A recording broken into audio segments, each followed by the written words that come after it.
One of my favorite games to play back when I was a kid was Hotline Miami. This isn't a review of Hotline Miami, but I'm going to talk about it for a little bit. I'm a guy that was brought up with movies from the 80s, so the game had an aesthetic that I felt comfortable with. I mean, it's violent, yeah, but what 10-year-old boy doesn't love violent games? The challenge of moving from one room to the other with limited weaponry while brutally dismantling everyone in your path was not only satisfying, but also just slick. Stepping on a guy's head till it explodes, emptying a mag into a room full of enemies, with the soundtrack in the background just pumping the whole time. It's a great game. I haven't played the second one because it's banned in Australia, and I don't think it's getting unbanned anytime soon, which is a massive shame because there aren't a lot of developers making games like this anymore. Like, they exist, and a lot of them are great within their own right, but they just don't carry that same oomph that Hotline Miami did. I wanted to try and find a game that felt like a good faith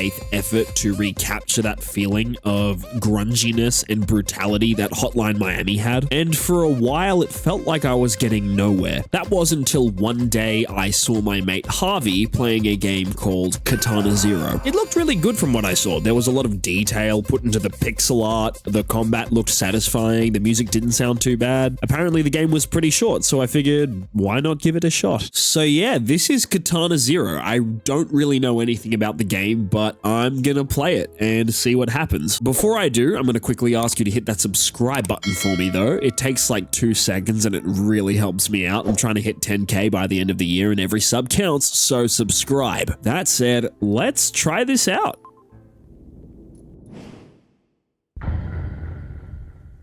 Okay, I finished the game, and I gotta say, it's a lot of fun. It's like if Hotline Miami was a side-scroller game. Instead of just barging in and ripping through enemies, though, you have to be a bit more strategic. It is so satisfying to clear a room in this game. You're gonna die a lot, but that's okay, because canonically, you're invincible. You know how in most games you die and just respawn because that's just kind of how games work? Katana Zero constructs a massive story and plot around the idea of respawning, so don't be afraid to die. I know I'm not. I'm just kind of edgy like that. There are some sections of this game that are crushingly difficult, and any seasoned gamer looking for a challenge is welcome to attempt the secret final boss. I mean, what is this? This boss fight is disgusting. Are you sure we're playing Katana Zero? Because it sure looks like Undertale to me.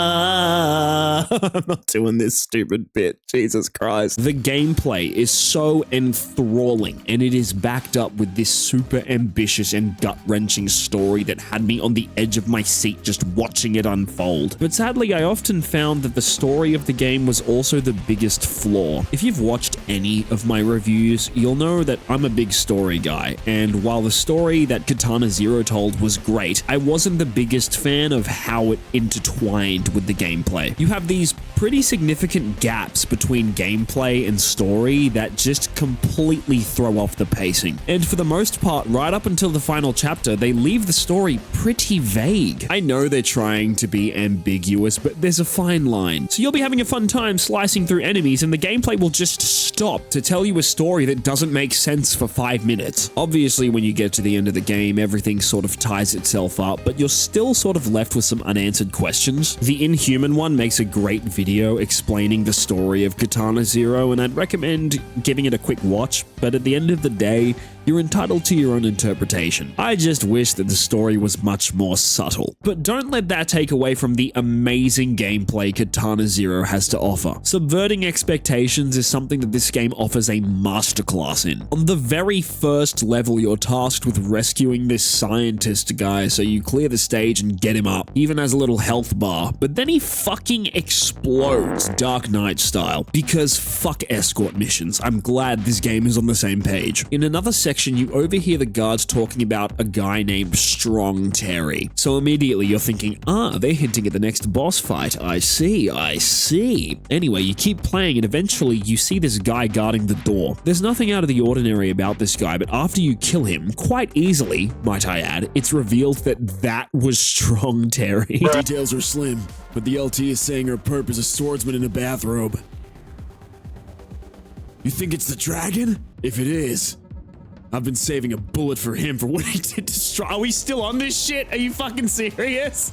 Really? Really? Time and time again, right up to the very end, this game subverts the player's expectations in very funny and very creative ways. And it's fun. The game doesn't take itself too seriously, and I appreciate it when games do this. I don't want to give this game too much slack because I did really enjoy it, and I would recommend playing it. Overall, I think this is a great game, and I also think it's a great story, but together they just don't mix. It just kind of feels like the mediums of gameplay and narrative are clashing together in a way that weakens both. If Katana Zero were a movie or a book or a TV show, I'd probably love it a lot more. In fact, it would be really amazing to see an adaptation of such. Thankfully, there's a speedrun mode that pretty much cuts out the entire story and focuses on the gameplay. I really enjoyed the speedrun mode as it essentially removed the only real flaw I had with this game and added an additional challenge to an already crushing game. There's also a lot of fun achievements that you can work towards. Some of them really suck, but most of them are fun to collect. I think Katana Zero sends a really powerful message about how there's more damage to be done by suppressing your own memories rather than just accepting them. It tells the story of a man who is so far down the hellhole of his vice that he can barely keep it together, and as a result he just becomes this cold, despondent killing machine of a man. You could argue that it isn't his fault that he's like this, and I would agree with you, but I find that this narrative is one big metaphor for escaping the atrocities of your past with drugs or alcohol